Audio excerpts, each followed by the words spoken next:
Hello everyone and welcome back to round 2 coverage here at the 2019 Steady Ed Disc Golf Hall of Fame Classic, of course brought to you by REC TEC Grills. Starting off the show, the leader after round 1 and still the leader after 2, Adam Hammes. After a par on hole 1 here, getting the scoring started off on hole 2. That is a birdie. Setting up just outside the circle on hole 3, he connects again. And ladies and gentlemen, this would become a theme. Here, hole 6, extremely tough birdie, 366 feet. And that's about 70 of them on the putt alone. The jumper lands. Hole 10, another jumper, 76 feet this time. He is feeling it. I do a lot of work on the putting green. I practice a lot, and I've always had a lot of confidence on the putting green. I don't know, putting just comes natural to me. I just feel really confident on the putting green. Comfort on the green translated to comfort on the tee pad. Here, hole 11, big turnover, flex shot is gonna leave him about 40 long, but out of the bushes, no problem, connects, another birdie for Adam. Unfortunately though, all good things must come to an end. After extending his lead to 3, heading into hole 12, he would find trouble off the tee and really just have to battle down these fairways the whole entire hole. Chipping up to the woods there, he's gonna jump putt out, leaving himself about 34 feet. No problem, connects. That is such a confident stroke. Unfortunately, hole 15 would have another in a long day of backups. Hammes, after the long wait, off the mark off the tee, is able to get himself into a parable position, and with the putter today, you have to think it's going in. That bogey is going to tie him up with Calvin, but fear not, Hammes is here to stay. Nails that circle's edge putt on 16 for the birdie.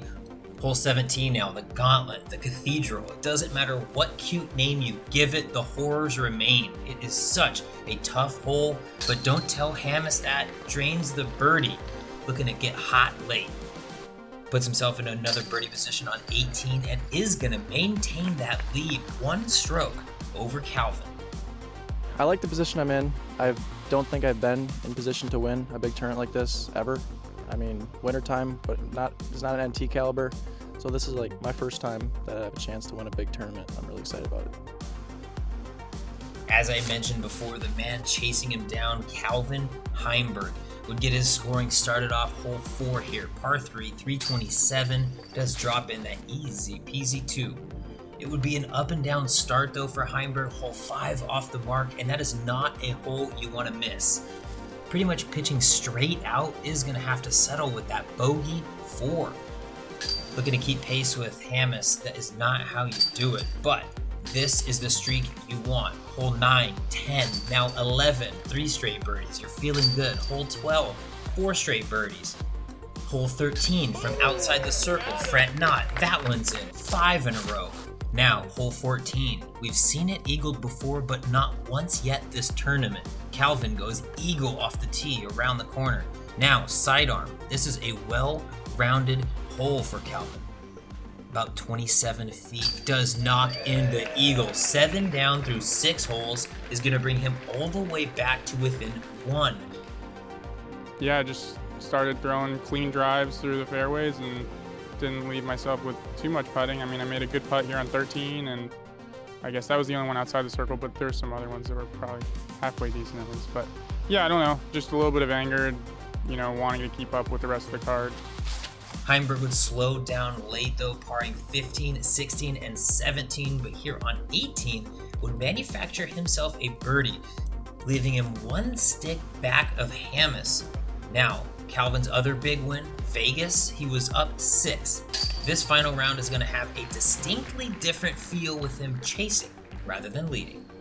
Yeah, we're all out here to win, and kind of once I lost a 6-stroke lead, it was kind of just I have nothing to lose left at this point mentality, and I think I can kind of take that into tomorrow, and I'm going to be trying to, play pretty aggressive and score, put pressure on him. Next up on the lead card during the final round, Johnny McRae. He always seems to be in contention here at WR Jackson, and today was no different. Here, dropping in the jumper on 14, he would catch fire late. birdieing 9 out of his last 10 holes after an even par start through the first 8.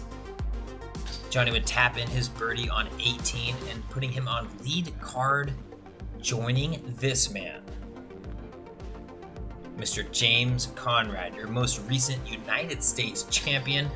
You'd think maybe a hangover tournament after the big win, but James says no. He's bogey-free through 36 holes so far, the only player to do so. James with an uncharacteristic lack of birdies, but fortunately the lack of bogeys keeping him in contention.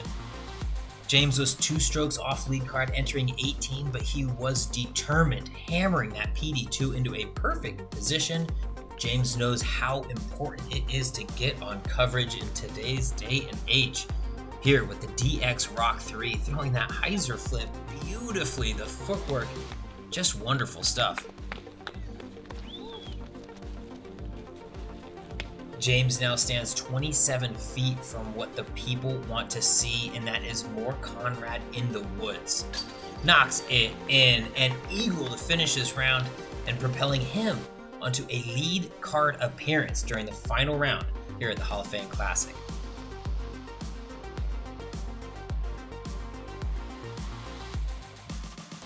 Like I said before, 2 consecutive bogey-free rounds for James Conrad, and you can tell how. 100% scramble rate, 100% inside the circle.